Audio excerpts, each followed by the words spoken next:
In this short podcast, we're going to look at the life of Edward VI and the impact he had on the English Reformation and also the England as a whole. Now, Edward was born in 1537. He was the only son of Henry, the only legitimate son of Henry VIII, and his third wife, Jane Seymour. Jane Seymour died only a week or so after the birth of her son, due to complications of childbirth, which is quite common, actually pretty much until very recently. Childbirth is a very dangerous thing, and so Jane unfortunately died. So Henry was happy that Edward was, at last he had a male heir to the throne. But unfortunately, what it meant was that when Henry died in 1546, Edward was only 9 years old. So what it meant was that for the next foreseeable future, England would be run by powerful landowners in England who were loyal to Henry in the years leading up to his death. And Edward himself was, from all accounts, a very bright, precocious young man. He was very much a scholar, quiet in personality, but at the same time probably inherited his father's kind of ruthlessness as well, and we'll see that in his reign. He was closely looked after by the Duke of Somerset, who in fact was very much a Protestant, and this may be one of Henry's biggest legacies on his deathbed, is that he handed protection of his only son to a Protestant-leaning family. What that meant was, in the years moving forward, that whereas Henry was head of a Church of England, that church was still a Catholic church, and so the church services, everyday life in England, in terms of what went on in the village churches and in the towns around the country, were pretty much standard. Remember, all that had gone really were the monasteries and their wealth. So not just was Edward under the tutelage of the Duke of Somerset, he was also under the influence of Thomas Cranmer, and Thomas Cranmer, of course, was a strong Protestant leanings as well. And so what we begin to see very soon after the death of Henry VIII is that these key individuals are influencing Edward to make changes, and things happen quickly. So we pass laws. A lot of the old Catholic traditions in the communities are done away with. For example, the Chantries Act, 1547, so only a few months after the death of Henry. A chantry used to be a church or a small chapel constructed by a wealthy individual with the intention that when they die, individuals would go to this chantry and pray for their soul, so they would spend minimal time in purgatory. The Chantries Act did away with all of those. And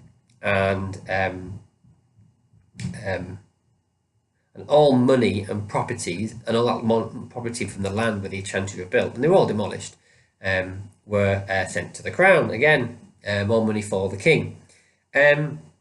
More importantly, the most famous law that you need to know about at this period was the Act of Uniformity of 1549, and that essentially brought into line all the churches that were in England under one single Protestant faith. And so all the old Catholic routines, Catholic practices, Catholic ideas were out the window, and Protestantism, in it to begin with, Lutheran form, was brought in. We see, for example, church services in English, and that both bread and wine were given in communion. There'd be a new prayer book, which is very famously depicted in a painting of Edward being on Henry's deathbed. We see this English prayer book beating the Pope round the head, which is very kind of symbolic of the new direction the country's taking. What's interesting about this prayer book, though, it wasn't wholly Protestant. There's some aspects of it, transubstantiation in particular, which was quite vague, and that shows that at this time people were still quite unsure about moving away from Catholicism. If you remember, transubstantiation is the transformation of the bread at the altar in the Catholic service into the actual body of Jesus Christ. More importantly, though, at this time is that we see that the influence of the Protestant faith becomes even more strict and severe, and that's under the influence of a man called John Calvin, who's a French Protestant, and we see a certain brand of Protestantism known as Calvinism.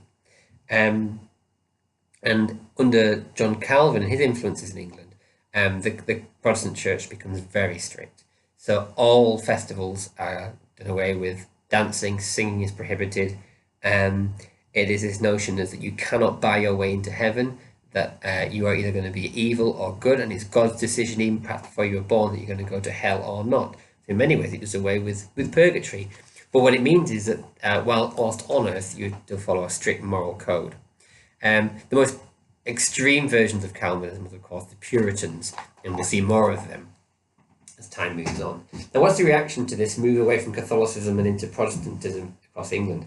Well, people aren't very happy, because suddenly communities that for generations had lived under this kind of calendar of festivals, church services, chantries and monasteries, prayer books, was suddenly thrown into disarray. Because in many ways, what Henry had done was in the high ideas of politics. What Edward was doing was to change the actual fabric of the country. And that's witnessed in a series of rebellions in the late 1540s. Some of them not wholly for religious reasons, but we see the Western rebellions in the West Country in 1549, and they react quite aggressively, marching on big cities such as Exeter, and they're demanding the reinstatement of the Catholic Church, a return to the old Catholic forms of worship, allowing the priests to conduct Catholic services, the reintroduction of singing, and all the nice things that people were used to. And also a delay. Don't make any more religious changes. We're not happy. This is a real kind of protest against what was going on. And as an example, that in one particular parish in Devon, I think it is, or Somerset, I think it's Somerset, is that the church bells are removed from the church because they have been so rebellious against the crown, the king, that they are their kind of call to service is taken away by the removal of the church bells. Somerset sends Lord Russell, one of his loyal servants, captains, down to Somerset to sort these things out, and we see violence, and close to 2,500 locals are executed and jailed. So it's in the end it resorts to violence. And we see another rebellion in the same year. This time it's over in East Anglia, which is in the eastern part of England, and there's opposition perhaps to some of the economic difficulties that the country is facing. And we see marches in some of the big cities there, in places like Norwich. We see a battle, and this is known as the Ket's Rebellion. 16,000 people were killed in this battle, pitched battle between forces loyal to the crown and the rebellion. That's a big, big battle, and that's indicative of the times that they were living in. Not often religious in their motivation, but often economic in terms of the difficulties that the farmers are facing. So there we have it. Some pretty severe changes brought about by Edward in his reign. By 1552, Edward gets ill. He's still only a teenager. Firstly, he contracts his measles and smallpox. Apparently gets better, but then contracts tuberculosis. All these illnesses were killers in their day, and he dies in 1553. So, although only king for a short period of time, under the tutelage of Thomas Cranmer and the Duke of Somerset, we see almost a revolution in the everyday life of English society. So, almost carrying on from where Henry Tudor left off, but in a much more deep-seated way. So, often the forgotten king of the Tudor age, Edward VI.